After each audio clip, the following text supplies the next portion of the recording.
This channel does not promote any violent, harmful, or illegal activities. All content provided by this channel is meant for an educational purpose only. সারা ভারতবর্ষ ঠান্ডা হয়ে গেছে, কোথাও কোথাও ছুটপাট চলছে এখনো।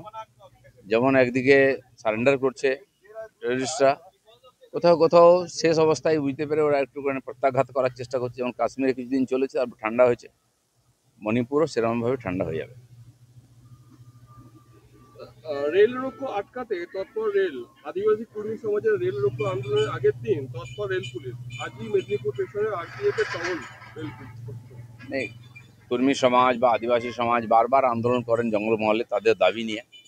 রাজ্য সরকার সেইটা নিয়ে সিরিয়াসলি ওর সঙ্গে কথা বলে না, এটাকে রাজনৈতিকভাবে লাভ নেওয়ার চেষ্টা করে। আবার শুরু হয়েছে পুজোর আগে এই ধরনের ঘটনা। রেল এমনিতে স্বাভাবিক হয়নি চাপের চোটে, তো তারপরে যদি আবার ডিস্টার্ব হয় তো মানুষ হাজার হাজার লোক বাড়ি ফিরবেন এখন পুজোর আগে। ব্যবসা বাণিজ্যের জন্য জিনিসপত্র আসবে, আর বেশিরভাগ গুডস এখন ট্রেনের রেলের মাধ্যমে যাচ্ছে, তো সমস্যা হয়ে যাবে। পুজোতেই সমস্যা মানুষের।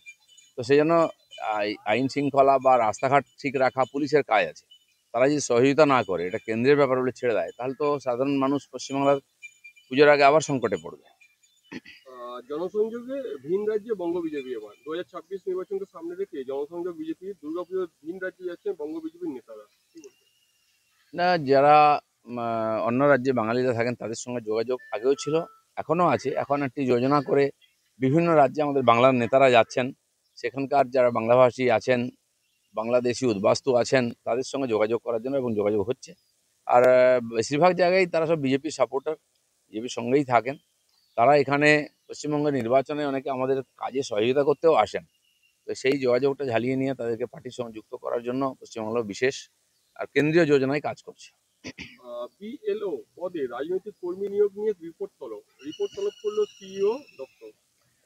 বহু জায়গায় বিএলও, এই যে এসআইআর হবে, তার জন্য সরকারি যে অফিসার আসবেন সার্ভে করতে, সেখানে পার্মানেন্ট এমপ্লয়িকে দিতে বলা হয়েছে, নির্বাচন কমিশন বলেছে। কিন্তু টিএমসি বহু জায়গায় টেম্পোরারি কর্মী বা কন্ট্রাকচুয়াল কর্মী, যারা পঞ্চায়েত অফিস চাকরি করে, বিডিও অফিসে চাকরি করে, কেউ সিভিক পুলিশ, কেউ এখানে স্বাস্থ্যকর্মীর কাজ করে, এদের নাম দিয়ে দিচ্ছে, যাদেরকে ওদের নেতারা চাকরিতে ঢুকিয়েছে।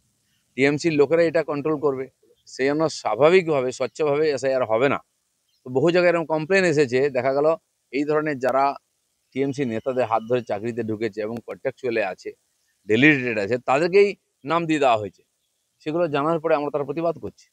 এক সপ্তাহ পার, অধরা গুলশন কলোনি মাস্টার মাইন্ড ইকবালপুরে পিটিএসের অভিযোগে এখনো গ্রেপ্তার হয়নি। না, গুলশান কলোনি যারা বসিয়েছেন, যারা সহযোগিতা করেছেন, সবাইয়ের সঙ্গে যুক্ত।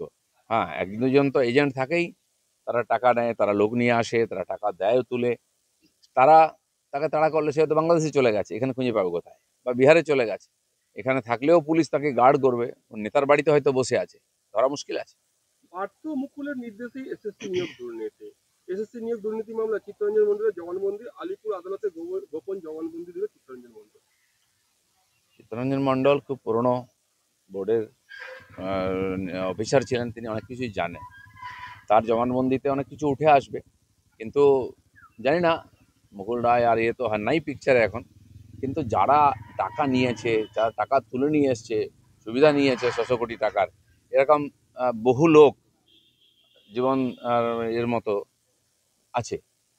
তো তাদেরকে কেন ধরা হচ্ছে না? এর মধ্যে এমএলএ, এমপি, টিএমসির বহু লোক আছে। আর সে তথ্য প্রমাণ মনে হয় সরকারের কাছেও আছে, তারাই লিস্ট পাঠিয়েছিল, সব জানে।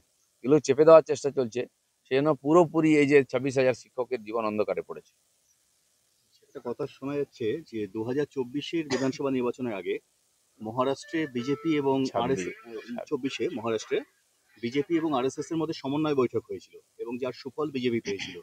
পশ্চিমবাংলাতেও সেরকম একটা মডেল অনুসরণ করার চেষ্টা চলছে এবং নভেম্বর থেকে আরএসএস ঘরে ঘরে একটা জনসম্পর্ক যাত্রা শুরু অনেক করছে। সময় বিজেপির প্রয়োজন হলে আরএসএস এর কার্যকর্তাদের সঙ্গে বসেন, নেতাদের সঙ্গে বসেন, সাজেশন নেন, সমাজে কি চলছে, কি হওয়া উচিত, সমস্যা কি, সমাধান কি, এভাবে আলোচনা হয় বহু বিষয়ে। যেমন এই অনুপ্রবেশ নিয়ে বা এই ধরনের ঘটনা, যেগুলো রাষ্ট্রের পক্ষে ভালো বা মন্দ কিছু বিষয় থাকে। তো রাম মন্দির থেকে আরম্ভ করে বিভিন্ন বিষয় একসঙ্গে বসে আলোচনা হতো, সমাধানও হয়েছে। নির্বাচনে ডাইরেক্ট বিজেপি আরএসএস কাজ করে না, কিন্তু আমরা যেহেতু তারা সামাজিক কাজের মধ্যে থাকেন, সমাজের সব ব্যাপারে, তো তাদের একটা মতামত থাকে, তাদের কাছে ইনফরমেশন থাকে।